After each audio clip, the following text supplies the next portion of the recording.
That famous old Roman Mark Antony wouldn't have asked for the loan of a couple of thousand ears unless he thought it was really important for friends, Romans, and countrymen to listen when they came to bury Caesar, instead of praising him. And that's exactly the case with this record. We wouldn't have recorded it unless we thought it was important to listen as well as read about listening. Good listening, after all, is what our new corporate advertising is all about. Even more to the point, good listening is a philosophy of business that Sperry is strongly committed to, for a couple of reasons. First, we can all do a better job if we listen better. And second, we can all lead more satisfying lives away from the job if we listen better. So what you're about to hear are some facts about listening. They don't make up a course. They're simply facts presented in what we hope is an interesting way, so you can hear just how important listening is. First of all, you should know what we mean by listening. It's more than just hearing. That's only the first part of listening. There are three other parts even more important. There's the understanding that occurs when your brain picks up the facts in a conversation. Then comes the evaluation stage, when you weigh the information and decide how you'll use it. And finally, based on what you heard and how you evaluated it, you react. That's listening. Of course, there are some things that good listening can't accomplish. For example, no matter how hard you try, you won't always be able to tell the difference between a flute and a recorder, or an oboe and an English horn. Good listening is no substitute for a musical education, and you won't suddenly start to hear pins dropping where you never heard pins dropping before. Extra sensitive hearing has little to do with good listening. One thing that good listening can do, however, is to help all of us better understand what's being said, so that when you're introduced to Ted and May and Fred and Fay, you can keep them straight. And when you hear something that has to do with business, it'll go in one ear and not come out the other. There are 4 basic types of verbal communication. There's the getting to know you or the building of relationships kind of talk, which is called phatic communication. Next, there's cathartic communication, which allows the release of pent-up emotion and often amounts to one person spilling his or her troubles on sympathetic ears. Then there's informative communication, in which ideas, data, or information is shared. And last of all is persuasive communication, where the purpose is to reinforce, change, or produce action. Just remember that each type has a purpose all its own, which you can overhear for yourself at this party. May, I want you to meet my old buddy, Ted. Hi. Hello. Well, say, did you watch the Lady Wrestlers on TV last night? We interrupt to suggest that Ted couldn't care less if May saw the Lady Wrestlers. He's trying to break the ice with small talk, phatic communication. And his purpose is to get the relationship started so they can communicate at higher levels, like this cathartic communication. Oh, I don't watch the tube. Oh? Oh, I wouldn't watch that idiot box if you paid me. Oh. Oh, I saw my father turn from a lover of the arts into a Monday evening quarterback right before my eyes. Wow. Oh, Harris tweeds in the library before dinner. Huh? Now it's T-shirts in the family room during dinner. Gee. May has a problem. And whether it's her relationship with her father or her father's relationship with the TV set is unimportant. What matters is that she has to get it out of her system before she can really communicate properly. And Ted was a good listener, because he didn't try to interrupt her with questions or sidetrack her onto another subject. He heard her out. Now that the ice has been broken and the catharsis allowed, Ted and May have been introduced to Fred and Fay, fellow partygoers and just married. This party's a bore. We completely agree. On a scale of 1 to 10, We give it a 4. well, I was going to say 2. Bruce invited the most boring people. Yeah, present company accepted, of course. Of course. You know, I don't know what it is, but talking with you two is, well, somehow different. Yes? Yes, it's kind of like sitting in my apartment listening to my stereo. Ted, you're right. absolutely right. What you've just heard is informative communication. And it's on this level that information, theories, facts, and ideas are communicated from one to another.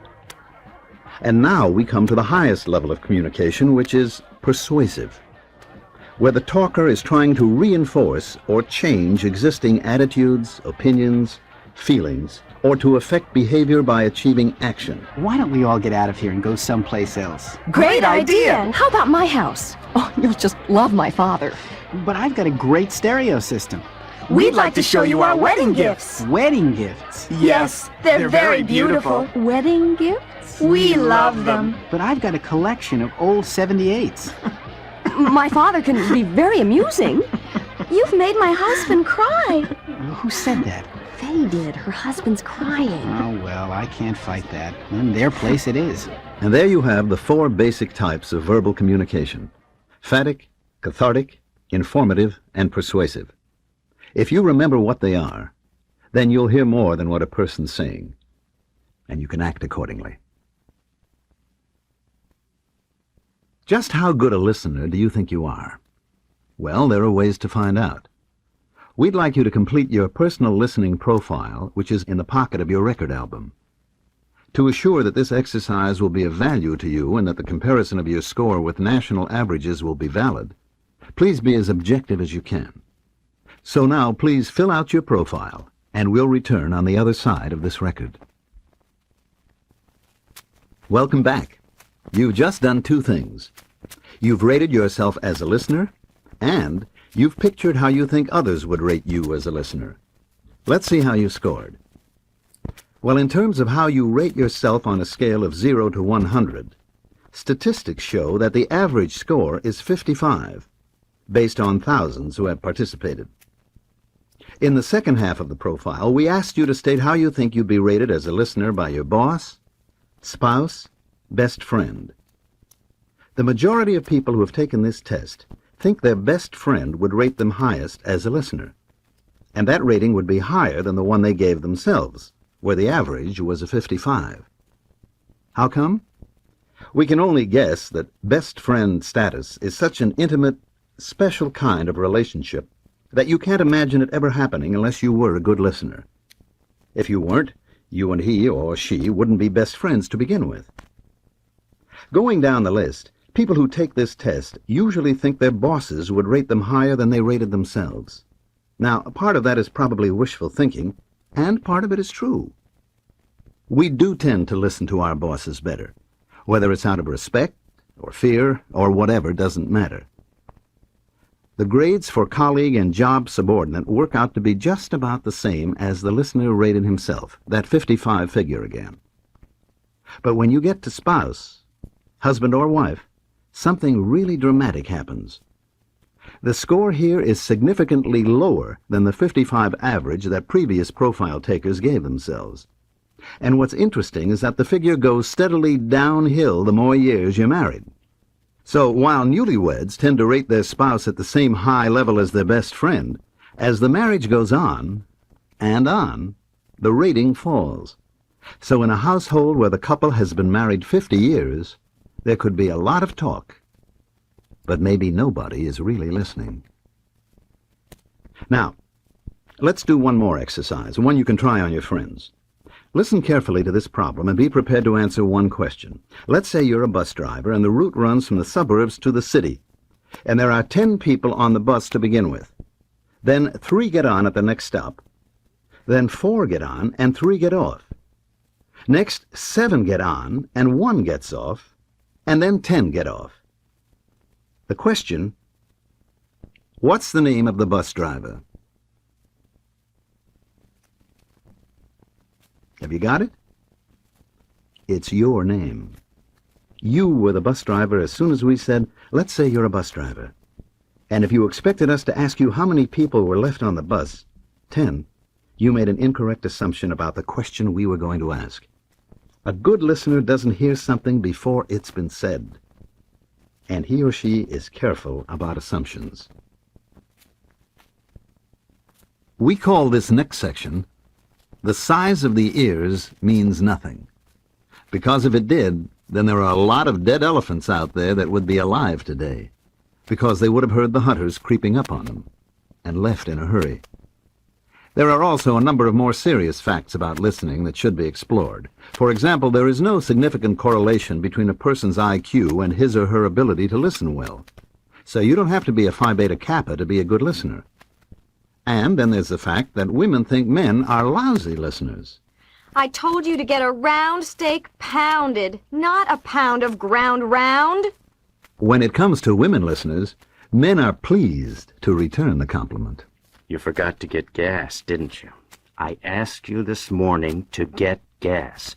I made a special point of it. Didn't you hear me? Well, the fact is that one group really isn't any better than the other. Studies show that people pay attention, listen better, to talk that concerns things they're personally interested in. But when the subject is neutral, it seems that men and women listen pretty much equally well. Now think back to a statement you must have heard from your mother or father when you were a kid. Remember them saying, "You only listen to half of what I say." In fact, you probably heard the whole message. But tests have shown that immediately after listening to a 10-minute oral presentation, the average listener has heard, understood, properly evaluated, and retained approximately half of what was said. And within 48 hours, that drops off another 50% to a final 25% level of effectiveness. In other words, we quite often comprehend and retain only 1/4 of what is said. It's plain, then, that most of us could learn to listen a lot better. We just haven't had any training, even though listening is the one communication skill that we use most often. Most of us have received just 1 week or less of formal training in listening, no matter how many years of schooling we've had. It's no wonder that we don't always do it well.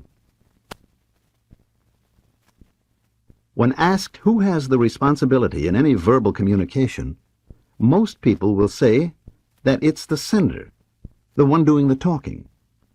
But shouldn't the listener be just as responsible? Just imagine how much better we could communicate if both the listener and the speaker took at least 51% of the responsibility for successful communication.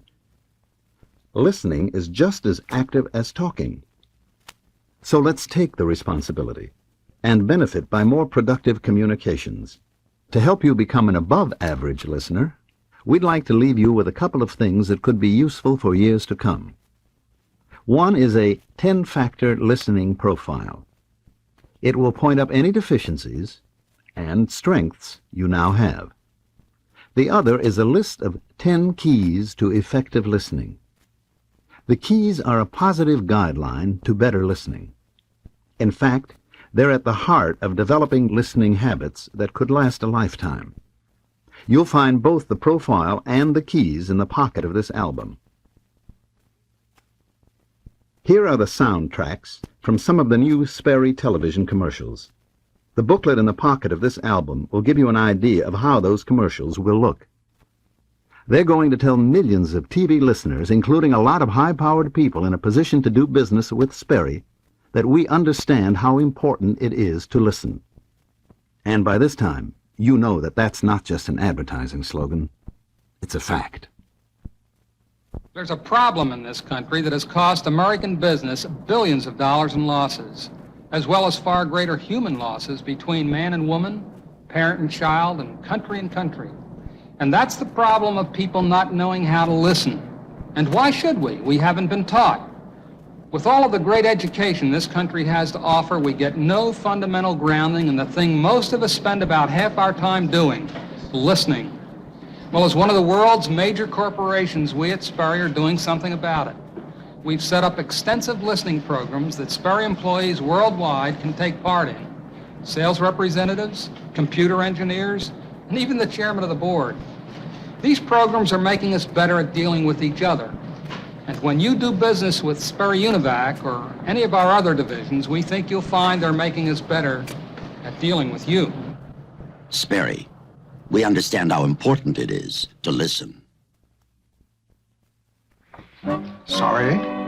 I said we are not interested in that proposal. The meeting is next Thursday, Bill. 60 long-term guns. Fredericks, are you listening to me?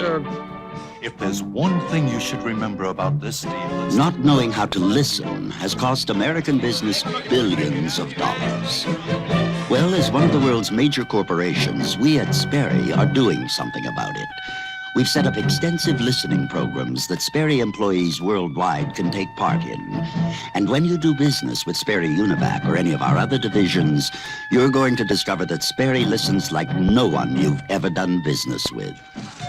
80,000! I said 8,000! No! Sperry, we understand how important it is to listen. October 25th, 1854, the British Light Brigade is ordered to attack from the flanks. But muddled orders result in a frontal attack, wiping out half the brigade. Someone was not listening. July 2nd, 1863, Confederate General Longstreet misinterprets General Lee's orders to attack, advancing 3 hours too late. A listening error that may have altered the course of the Battle of Gettysburg. The fact is, whether it be in battle, government, or industry, not knowing how to listen has always been one of man's greatest problems. And we at Sperry feel it's high time that we recognized it, that we set up listening programs in our schools and businesses.